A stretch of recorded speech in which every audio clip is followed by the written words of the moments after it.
വിശദാംശങ്ങളിലേക്ക് വരുമ്പോൾ നമ്മൾ വീണ്ടും സൗദിയിൽ ഉംറ സംഘം സഞ്ചരിച്ച ബസ് കത്തിയമർന്നുണ്ടായ അതിദാരുണമായ ദുരന്തത്തിന്റെ വാർത്തകളിലേക്ക് വീണ്ടും പോകുന്നു.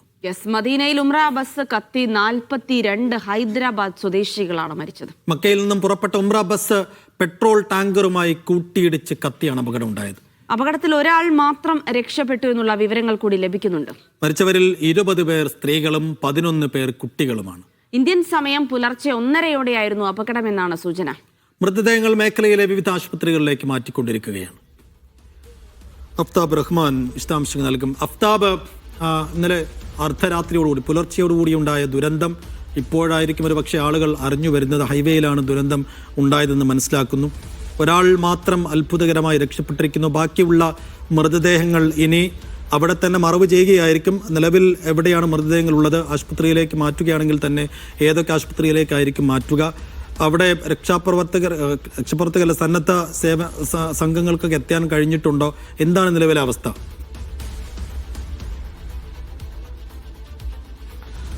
സൈഫുദ്ദീൻ, സൗദിയിൽ ഇപ്പോൾ പ്രാദേശിക സമയം 5:30 മണി ആകുന്നതേ ഉള്ളൂ. സൂചിപ്പിച്ചതുപോലെ തന്നെ ആളുകൾ വിവരം അറിഞ്ഞു വരുന്നതേ ഉള്ളൂ.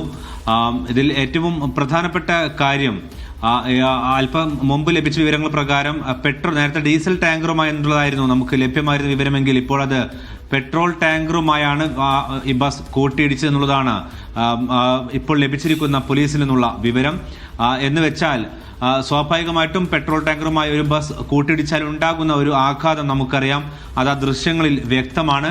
വലിയൊരു സ്ഫോടനാത്മകമായ ഒരു അന്തരീക്ഷം മിനിറ്റുകളോളം അവിടെ നീണ്ടു നിന്നിട്ടുണ്ട്. ഇതിനുശേഷം 2 മണിക്കൂറോളം ശ്രമിച്ച ശേഷമാണ് സിവിൽ ഡിഫൻസിന് ഈ തീ അണക്കാനായത്. ഇതിനകത്തുണ്ടായിരുന്ന പലരുടെയും ശരീരം തിരിച്ചറിയാവുന്ന അവസ്ഥയിലല്ല. 43 പേരാണ് ഈ ബസ്സിൽ മക്കയിൽ നിന്നും മദീനയിലേക്ക് യാത്ര തിരിച്ചിരുന്നത്. ബദർ കഴിഞ്ഞ് മദീനയിലേക്ക് ഏതാണ്ട് 1 മണിക്കൂർ മാത്രം യാത്ര അവശേഷിക്കുന്ന സമയത്താണ് ഈ അപകടം ഉണ്ടാകുന്നത്. ഈ അപകടത്തിൽ പെട്ടവരിൽ ഏതാണ്ട് 20 പേർ സ്ത്രീകളാണ്, 11 പേർ കുഞ്ഞുങ്ങളാണ്. അവരുടെ തന്നെ പലരുടെയും പ്രായം 9 വയസ്സിനും താഴെയാണ്. ഏതായിരുന്നാലും ഈ മരണപ്പെട്ടവരുടെ മൃതദേഹങ്ങൾ മദീനയിലെ ആശുപത്രികളിലേക്കാണ് ഇപ്പോൾ മാറ്റിക്കൊണ്ടിരിക്കുന്നത്. ഇവരെ തിരിച്ചറിയേണ്ടതുണ്ട്. പക്ഷേ ഇവരുടെ പൂർണ്ണമായ പട്ടിക ഉംറ ഏജൻസിയുടെ കയ്യിലുണ്ട്. ആരൊക്കെയാണ് ഈ വാഹനത്തിലുണ്ടായിരുന്ന മുഴുവൻ ലിസ്റ്റും അവരുടെ കയ്യിലുണ്ട്.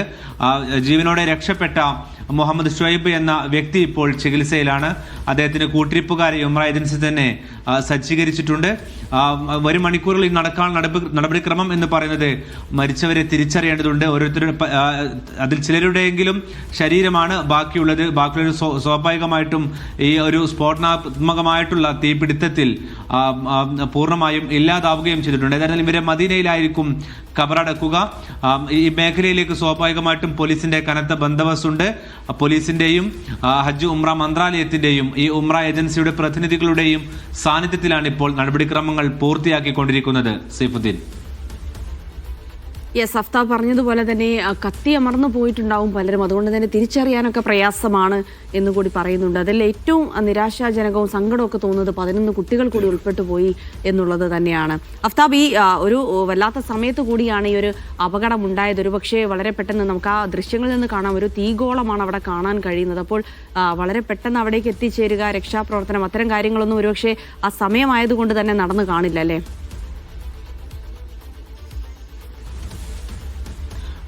ജിൻസി, സാധാരണ രീതിയിൽ ഇവിടെ അപകടം നടന്നു കഴിഞ്ഞാൽ ഗൾഫ് മേഖലയിലുള്ള പൊതുരീതി എന്ന് പറയുന്നത് എമർജൻസി സർവീസ് ഉൾപ്പെടെയുള്ള ആംബുലൻസുകൾ ആ സ്ഥലത്തേക്ക് എത്തുകയും അവിടെ വെച്ച് തന്നെ പ്രാഥമിക ചികിത്സ നൽകുക, അതിനുശേഷം ആശുപത്രിയിലേക്ക് മാറ്റുക എന്നുള്ള രീതിയാണ് സാധാരണ ഉണ്ടാകാറുള്ളത്. പക്ഷേ ഇതിപ്പോൾ സംഭവിച്ചിരിക്കുന്നത് ബസ് ഈ പെട്രോൾ ടാങ്കറുമായി കൂട്ടിയിടിക്കുമ്പോൾ നേരത്തെ നമ്മൾ പറഞ്ഞതുപോലെ തന്നെ ദൃശ്യങ്ങളിൽ കാണുന്നത് പോലെ തന്നെ സ്വാഭാവികമായിട്ടും അതൊരു തീഗോളമായി ആ പ്രദേശമാകെ മാറുകയാണ്.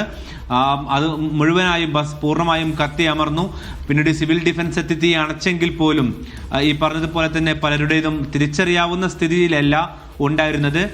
ഈ ബസ് തന്നെ ഈ ഉംറക്കാർ സഞ്ചരിച്ചാണെന്ന് സ്ഥിരീകരിച്ചത് GPS ഉപയോഗപ്പെടുത്തിക്കൊണ്ടാണ്. GPS ഘടിപ്പിച്ച ബസ്സുകളാണ് ഇവിടെ ഉംറക്കായി സർവീസ് നടത്തിക്കൊണ്ടിരിക്കുന്നത്. അതുകൊണ്ട് തന്നെ ഉംറ ഏജൻസി അത് സ്ഥിരീകരിക്കുകയും അവരുടേതാണെന്നുള്ളത് ഉറപ്പുവരുത്തുകയും ചെയ്തു. അതിൽ ഒരാൾ ജീവനോടെ രക്ഷപ്പെട്ടതിനാൽ അതാണ് ബസ് എന്നുള്ളത് സ്ഥിരീകരിക്കാനും കഴിഞ്ഞു. എല്ലാവരും ഇതിലുള്ളവരെല്ലാവരും തന്നെ ഹൈദരാബാദ് സ്വദേശികളാണ്. അവർ നാട്ടിൽ നിന്നും ഉംറ വിസകളിൽ എത്തിയവരാണ്. നേരത്തെ പറഞ്ഞതുപോലെ തന്നെ അതിൽ കുഞ്ഞുങ്ങളുണ്ട്. അതിൽ തന്നെ 10 വയസ്സിന് താഴെയുള്ള 11 കുഞ്ഞുങ്ങളുണ്ട്. ഒപ്പം തന്നെ 20 വയസ്സിന് താഴെയുള്ള ഏതാണ്ട് 5 പേരുണ്ട്. സ്ത്രീകൾ ഏതാണ്ട് 20 പേരുണ്ട്. മുതിർന്നവർ ഏതാണ്ട് 7 പേർ മാത്രമാണ് ഉള്ളത്. ഈ ഒരു തരത്തിലാണ് ബസ്സിലുണ്ടായിരുന്ന യാത്രക്കാരുടെ വിവരങ്ങൾ. ഇനിയുള്ള നടപടിക്രമം എന്ന് പറയുന്നത് സ്വാഭാവികമായിട്ടും ഇവരെ ഓരോരുത്തരെയും തിരിച്ചറിയുകയും സ്വാഭാവികമായിട്ടും അതിനുശേഷം നടപടിക്രമങ്ങൾ പൂർത്തിയാക്കി മദീന മുനവ്വറയിൽ അവരുടെ ഖബറടക്കം അവർ പൂർത്തിയാക്കുക എന്നുള്ളത് കൂടിയാണ്. ജിൽസി, തീർച്ചയായും ഇനി നാട്ടിലേക്ക് മൃതശരീരം കൊണ്ടുവരാതിരിക്കാനായിരിക്കും ഒരു പക്ഷേ ശ്രമിക്കുന്നത്. കാരണം അത്രമേൽ അവസ്ഥയിലായിരിക്കും ആ മൃതശരീരങ്ങൾ ഉണ്ടാവുക എന്നാണ് വളരെ സങ്കടത്തോടു കൂടി നമ്മൾ. അഫ്താബ്, ഈ ഹൈദരാബാദ് സ്വദേശികളാണ് മുഴുവൻ പേരും എന്നുള്ള വിവരങ്ങളാണോ ലഭിക്കുന്നത്? പക്ഷെ അഫ്താബ് നേരത്തെ പറഞ്ഞ പോലെ തിരിച്ചറിയാനൊക്കെ പ്രയാസമുണ്ട് എന്ന് പറയുന്നു. മറ്റിടങ്ങളിലെ ആളുകളുണ്ടോ? അത്തരം വിവരങ്ങൾ എന്തെങ്കിലും ഉണ്ടോ? അല്ല, ഈ ബസ്സിൽ പൂർണ്ണമായിട്ടും ഈ സംഭവം പുലർച്ചെ ഇപ്പോഴും ഇത് ഇവിടുത്തെ മന്ത്രാലയങ്ങളോ മറ്റോ ഔദ്യോഗികമായി പ്രഖ്യാപിച്ചിട്ടില്ല. അതേസമയം ഈ ഉംറ യാത്ര ക്രമീകരിച്ച കമ്പനി വഴിയാണ് പുലർച്ചെ മുതൽ നമ്മൾ വിവരങ്ങൾ ശേഖരിക്കുകയും അതുമായി ബന്ധപ്പെട്ട കാര്യങ്ങൾ സ്ഥിരീകരിക്കുകയും ചെയ്തുകൊണ്ടിരിക്കുന്നത്.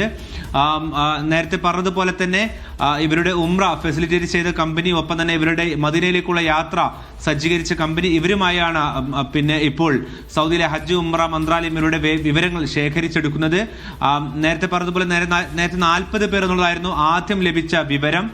കാരണം ഇവർക്കുണ്ടായിരുന്ന പെർമിറ്റ് ആ ഒരു തരത്തിലായിരുന്നു. പിന്നീടാണ് 43 പേർക്കുള്ള പെർമിറ്റ് ഉണ്ട് എന്നുള്ളതും ഈ വിശദാംശങ്ങളും മന്ത്രാലയത്തിന് കൈമാറുന്നത്. ഇനി മറ്റു ദേശക്കാർ അല്ലെങ്കിൽ ഹൈദരാബാദിന് പുറത്തുള്ള ആരും ഈ ബസ്സിലില്ല. ഇവരെല്ലാവരും തന്നെ പലരും കുടുംബങ്ങളാണ്. അവരൊന്നിച്ചാണ് ഈ ബസ്സിൽ യാത്ര ചെയ്തിരുന്നത്. സാധാരണ രീതിയിൽ മക്കയിലോ മദീനയിലോ എത്തി തീർത്ഥാടകർ അവിടെ വെച്ച് മരണപ്പെട്ടു പോയാൽ ഒരു കാരണവശാലും നാട്ടിലേക്ക് മടക്കിക്കൊണ്ട് പോകാറില്ല. അത് മക്കയിലാണെങ്കിൽ മക്കയിൽ, അല്ലെങ്കിൽ മദീനയിലാണെങ്കിൽ മദീനയിൽ ഖബറടക്കുക എന്നുള്ളതായിരിക്കും ആ കുടുംബത്തിന്റെ ആഗ്രഹവും സ്വപ്നവും. അതുകൊണ്ട് തന്നെ ഒരു വിശ്വാസിയെ സംബന്ധിച്ചിടത്തോളവും അവർ ഉംറ പൂർത്തീകരിക്കുക എന്ന് പറഞ്ഞാൽ അവരെ സംബന്ധിച്ചിടത്തോളം അവരുടെ ജീവിതത്തിലെ പ്രധാനപ്പെട്ട ഒരു ആഗ്രഹ സഫലീകരണം കൂടിയാണ്. അത് കഴിഞ്ഞാൽ ഇവർ മദീനയിലേക്ക് നാട്ടിലേക്ക് മടങ്ങുന്നതിന് മുന്നോടിയായുള്ള ഒരു സന്ദർശനത്തിനായി പുറപ്പെട്ടത്. സ്വാഭാവികമായിട്ടും പ്രവാചകൻ അന്ത്യവിശ്രമം കൊള്ളുന്ന സ്ഥലം കൂടിയാണ് മദീന. അവിടെ തന്നെ ഖബറടക്കാനാണ് സാധാരണ രീതിയിൽ അവിടെ വെച്ച് മരണപ്പെടുന്നവർ ആഗ്രഹിക്കുക. അങ്ങനെ തന്നെയാണ് ഭരണകൂടവും ചെയ്യാറുള്ളത്. അതുകൊണ്ട് തന്നെ എല്ലാവരെയും അവരുടെ മൃതദേഹങ്ങൾ തിരിച്ചറിയാവുന്നവരുടേത് അങ്ങനെ, അല്ലെങ്കിൽ ബാക്കിയുള്ളവരുടെ അവശേഷിക്കുന്ന ഭാഗങ്ങൾ മദീനയിൽ എത്തിച്ച് ഖബറടക്കുകയാകും ചെയ്യുക.